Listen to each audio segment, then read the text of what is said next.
to kind of take a break because of this kind of thing. More needs to be done to support these kind of players, and it's sad to hear, because I get to know the lads really well personally, and no one deserves that kind of thing. So yeah, it's definitely a call out for the people who are in charge to take control. I doubt it will happen, and it's going to be something that I imagine we will still have to just deal with going into games. But yeah, it's kind of one of those things where you've just got to play your game and hope that the people look after you, and they're not doing it well enough at the minute. Hola, ¿qué tal, Jude? Muy buenas. Soy Javier Herráez de la cadena SER. Desde tu llegada al Real Madrid, incluso ya en Los Ángeles, se vio una evolución increíble. En Liga 16 goles, en Champions, no me equivoco, otros 4. Todo ha sido maravilloso hasta el día de Valencia. Aquella sanción, 2 partidos.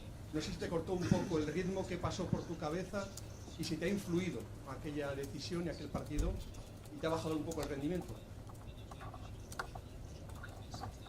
I think, obviously I started the first half of the season really well, and even until January, obviously winning the Super Cup and things like that. And I think the main thing that probably killed my rhythm a little bit was the injury, more so than anything, against Girona, when you miss so many games and you can kind of still feel little bits of pain and aren't comfortable doing certain things. And finally I get over that feeling of the pain in my ankle and play against Valencia, score what I thought was a perfectly good goal, and get suspended. But I've said before, I've got to be responsible for my actions and that kind of thing.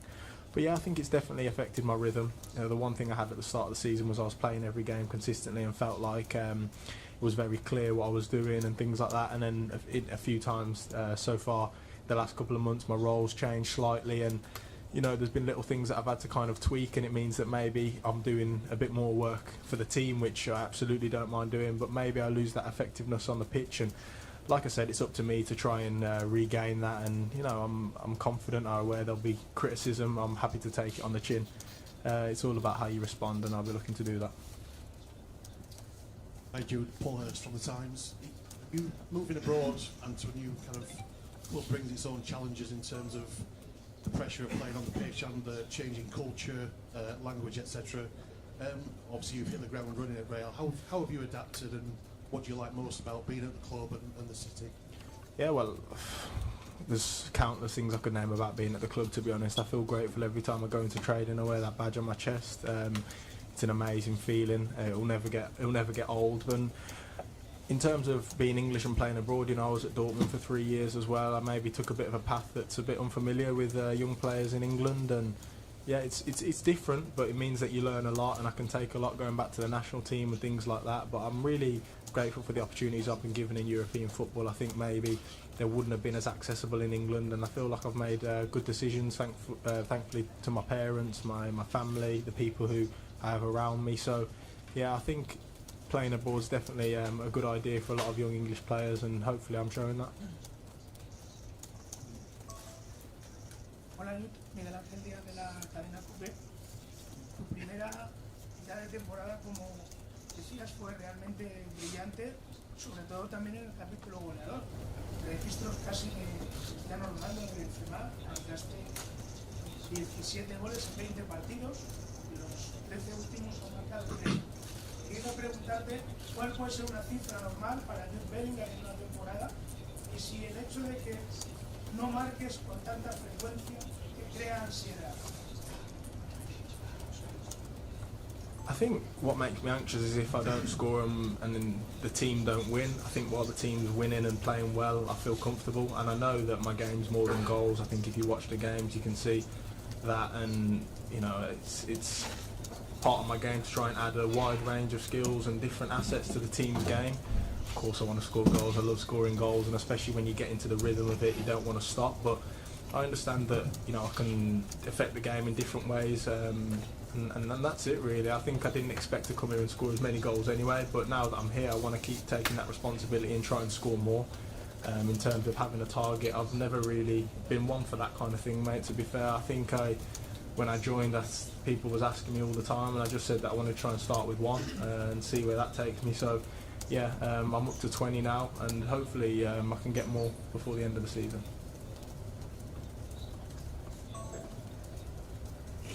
Martín de OK Diario. Me iba a preguntar, mañana juegas posiblemente no tu primer gran partido con el Madrid, pero sí el más grande que has jugado hasta la fecha.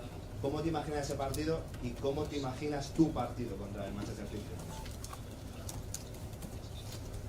Yeah, well, hopefully the team wins. That's the first and foremost thing that I'm looking for.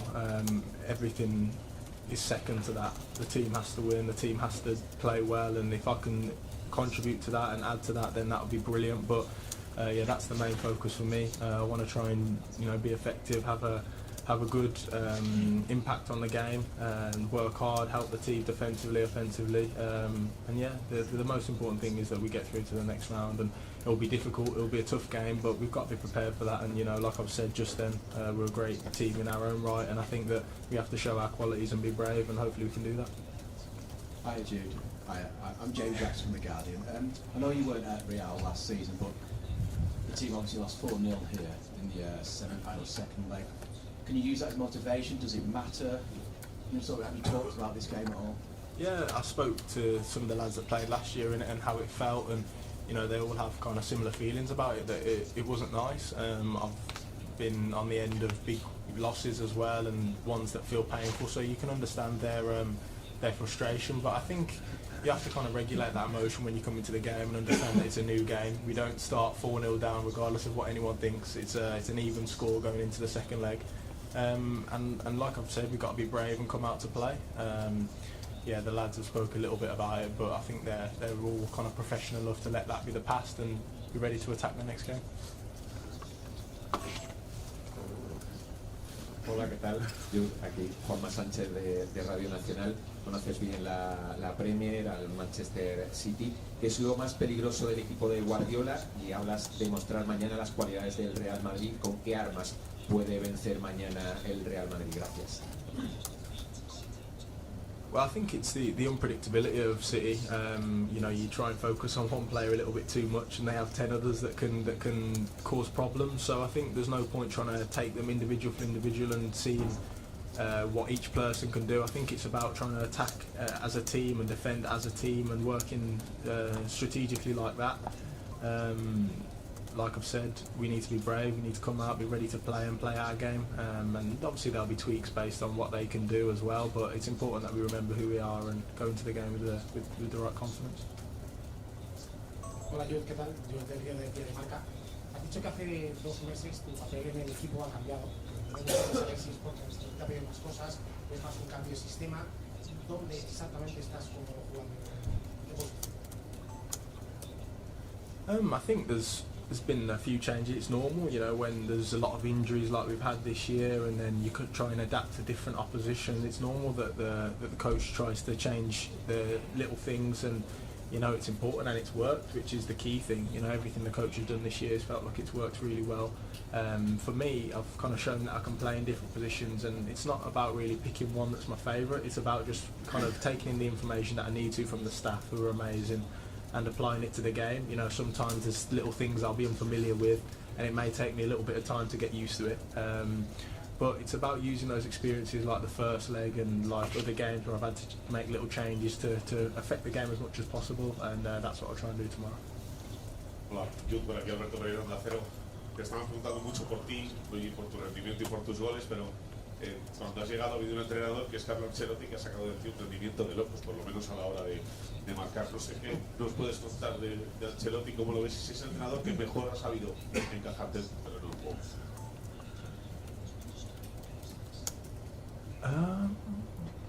I think so, yeah. I think it would be fair to say that he's completely.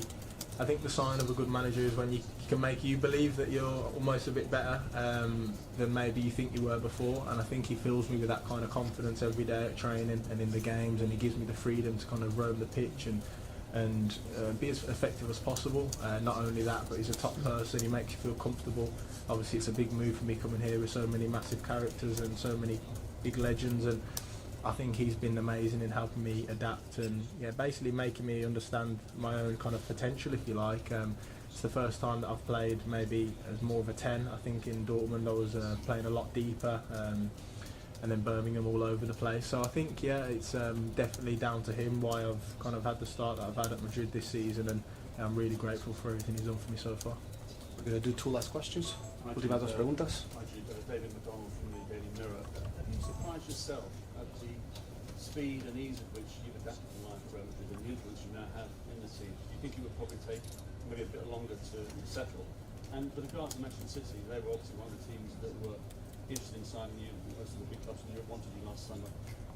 Was that ever a consideration for you, or was there only one club when you knew Real Madrid were in for you? Yeah, there's a couple of questions there. I'll try and break it down a little bit.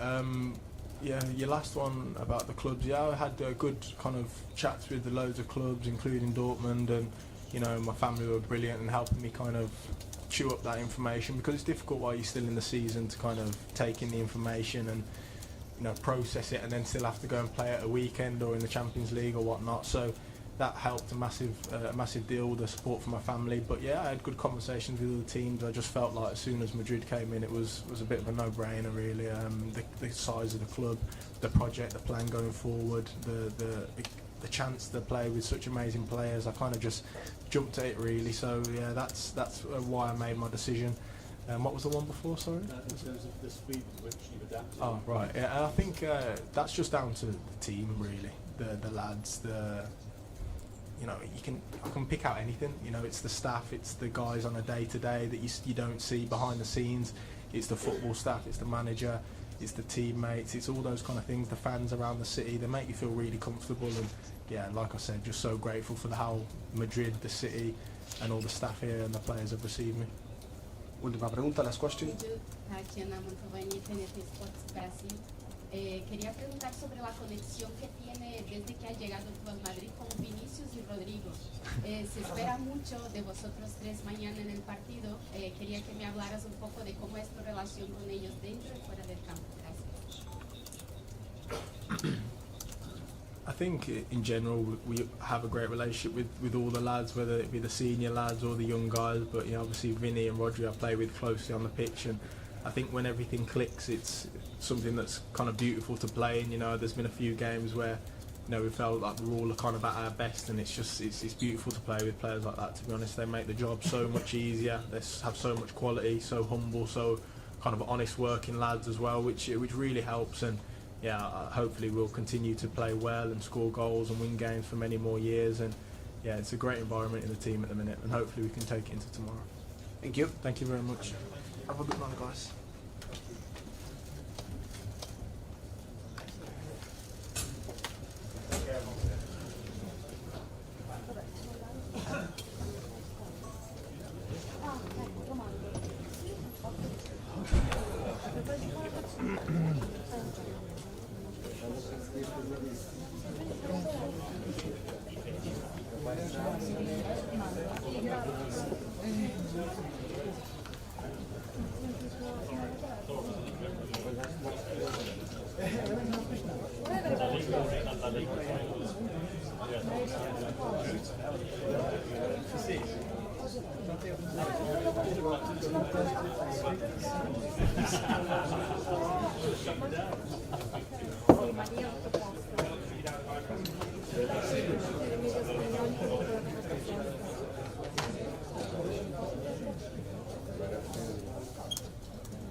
Comenzamos ahora la rueda de prensa con el entrenador. Igual, una pregunta por intervención, y antes de identificarse con su nombre y el del medio, we'll begin the press conference with the coach. Same procedure, one question per intervention, and please identify yourself with your name and the company that you represent. Hola, mister. Victorio Calero en directo para Real Madrid Televisión. Mañana usted se convierte en el segundo entrenador de la historia del club con más partidos en Champions. Mañana va a ser el partido número 60. ¿Este partido es más de entrenadores o de jugadores? Gracias. Como siempre, el fútbol es de los jugadores, como he dicho muchas veces, mañana va a ser lo mismo, teniendo en cuenta lo que ha pasado en el partido de la ida, donde ha estado un partido muy competido, muy entretenido. Creo que los jugadores van a ser, como siempre, los protagonistas, además en un partido donde en el campo hay muchísima calidad. Hola Carlos, Abraham Romero, El Mundo. Acaba de estar aquí Jude Bellingham. Fue uno de los ausentes, porque no estaba aquí todavía, el año pasado, en el famoso 4-0. El equipo viene de un 4-0, viene de un 4-3 y de un 2-0 aquí. No sé si haber jugado aquí y haber sufrido aquí tiene más importancia de cara al partido de mañana, o esto es simplemente otro día más en la oficina para un equipo que ha ganado lo que ha ganado como Managerial. Yo creo que no tenemos que mirar a lo que ha pasado, tenemos que mirar solamente al partido de mañana, cómo plantear el partido de mañana, teniendo en cuenta lo que ha pasado hace poco, una semana. Y nada, competir, luchar, tener confianza en lo que estamos intentando de hacer hoy. Creo que el partido ha sido igualado, el resultado es igualado, hay otros 90 minutos y todo puede pasar. Nosotros tenemos la confianza de pensar, de tener la calidad para crear problemas. ¿Qué tal, mister? Andrés Rubio, de Televisión Española. Teniendo en cuenta el 4-0 de la pasada temporada, teniendo en cuenta el resultado de la ida, ese 3-3, teniendo en cuenta el gran potencial que tiene el Manchester City, ¿qué es lo que más le quita el sueño a Carlo Ancelotti? Nada me cuida el sueño. Me cuida el sueño se como demasiado esta noche, puede ser que no duermo bien. Nada me quita, tengo muchísima confianza en mis equipos, en mis jugadores, lo que hemos hecho en esta temporada. Lo bien que estamos ahora, porque estamos muy bien ahora, entonces nada me quita el sueño. Hola, ¿qué tal? Hola, Olivier Lorenzo del País. Acaba de pasar por aquí Jude Bellingham. Ha comentado que los 2 últimos meses él ha trabajado más para el equipo y que eso ha hecho que haya perdido un poco de efectividad. Me gustaría que comentara un poco esto que ha dicho Bellingham. ¿Qué le pide exactamente o qué le ha ido pidiendo en este tiempo, en estos 2 últimos meses a él? Bueno, lo que piden los jugadores es siempre lo mismo, de trabajar por el equipo. Esto significa compromiso y significa actitud. Lo que ha hecho Bellingham en la primera parte ha sido un plus, porque ha marcado muchos goles que nadie se lo esperaba. Que siga trabajando para el equipo, como pido a todos los jugadores, a Vinicius, a Rodrigo, los que son más... los jugadores enfrente, el trabajo de los jugadores enfrente se nota también porque somos el equipo menos goleado de la liga. Esto significa que el trabajo colectivo ha sido muy bueno por parte sobre todo de esto. Más trabajo tenemos de los jugadores de calidad y más compromisos tenemos. Aquí mister, Carlos Forjanes del diario AS. En la eliminatoria del año pasado y en la de este Haaland en el Bernabéu no se le vio mucho, pero sin embargo el año pasado se le vio más aquí en Manchester. ¿Es un tema a usted que le preocupa? ¿Es el hecho de que sean esos jugadores que haya tenido un partido malo y al siguiente haya que tener especial atención con él? Si hablamos de individualidades, Haaland sigue siendo uno de los jugadores más peligrosos que tiene el Manchester City. Entonces, el hecho que no ha aparecido mucho en la primera parte, gran mérito de nuestra defensa, pero Haaland puede ser el mejor delantero centro del mundo, un jugador siempre muy peligroso. Hola, buenas tardes, Carlos. Aquí Guillermo Ray para The Athletic. La semana pasada, después del partido de la ida, como comentabas, Jorge Valdano, exentrenador del Real Madrid, dijo que el Madrid City se había convertido en una suerte de clásico moderno. No sé si estás de acuerdo con sus palabras y si crees que el City se ha convertido en esta segunda etapa tuya como entrenador del Real Madrid en tu rival a batir. Gracias. Bueno, hay muchos equipos en Europa que son muy fuertes, que pueden pelear para ganar esta competición. Los últimos 3 años nos hemos enfrentado.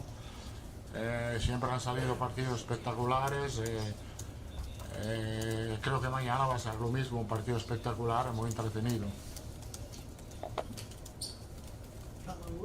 in English, please.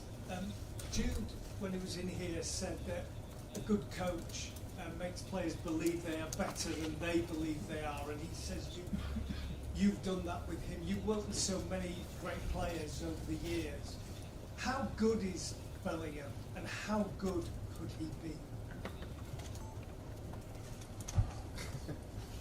Bellingham is really good because I think he's a modern player with a lot of quality, technically, with a lot of strong physicality, and a modern, it's difficult to say midfielder, but he can cover a lot of space for his physicality, and he's doing really well. He will be, for the future of Real Madrid, one of the most important players, also because he is only 20 years old, and sometimes we forget this, that he's 20 years old, he's really mature, really professional, a fantastic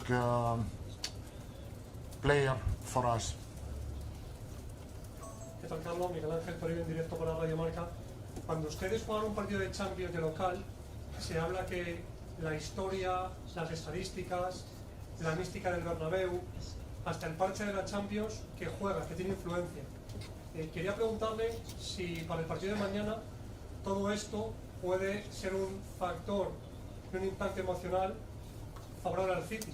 Lleva aquí sin perder muchos partidos, 30 de Champions, el precedente de la temporada pasada, ustedes aquí nunca han ganado. Sí, no, la verdad es que se le llaman a toda la estadística, cada uno lo puede ver como quiera.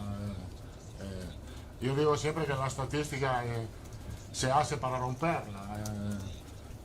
Hay muchos casos de partidos donde nunca Real Madrid había ganado y después ha ganado. La estadística es buena para el aficionado, pero yo fermamente creo que la estadística es hecha para romperla. El desmarque. Esta mañana comentaba Guardiola que le había sorprendido con el planteamiento del otro día. Yo quería preguntarle si de cara a mañana quieren preparar alguna sorpresa más para verlo. Gracias.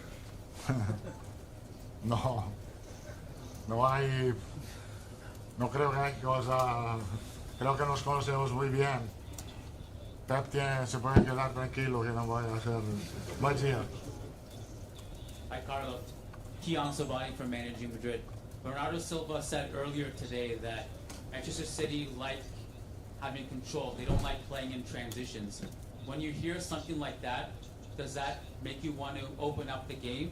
Or do you look at kind of what Arsenal did at the Etihad, where they are efficient defensively going into a lower block? I think we are planning to play a complete game. That means to defend well, to attack well, to be good with the ball, to avoid to lose the ball when it's not necessary, to try to play well in counter-attack, in transition. I think it has to be a really complete game. We are not focused only on one aspect of the game. We have to be focused on all the aspects. Últimas dos preguntas, last two questions. Hola Carlos, aquí José Padilla de Defensa Central. El madridismo está muy inquieto en estas horas previas. ¿Qué mensaje le darías tú a aquellos que dicen vamos a ver primer tiempo, hay que salir bien de este partidazo contra nuestro City para tranquilizar al Madrid? Bueno, yo creo que el madrilismo está tranquilo, creo. No creo que está inquieto porque el Madrid en esta competición siempre ha competido. El aficionado del Real Madrid en esta competición no tiene que ser el más inquieto, tiene que ser el más feliz. Yo no veo inquietud. En nuestro ambiente absolutamente no, mucha confianza. Última pregunta, last question. Hola Carlos, aquí, también Cayetano para Bernabéu Digital. Yo quería preguntarle por un jugador en concreto, que a priori mañana debería ser titular, que es Eduardo Camavinga, la evolución que ha pegado, sobre todo en la madurez. ¿Estás seguro que va a jugar? Yo creo que sí. Veremos mañana, pero yo creo que sí. Sí. Un jugador que... Yo creo que sí. Que ha demostrado una gran madurez, ¿no? A la hora de afrontar este tipo de partidos. ¿Cómo le ve usted de cara a... Bueno, para los jóvenes estos son partidos donde tienes que aprovechar de la experiencia que te dan estos tipos de partidos. Él a nivel emocional es muy tranquilo, yo creo que tiene mucha confianza en sí mismo. Lo ha hecho bien, tiene que mejorar, porque tiene que mejorar. No es que todo lo que hace es perfecto, hay cosas que puede mejorar, pero con la calidad que tiene va a mejorar, por cierto. Muchas gracias. Chao.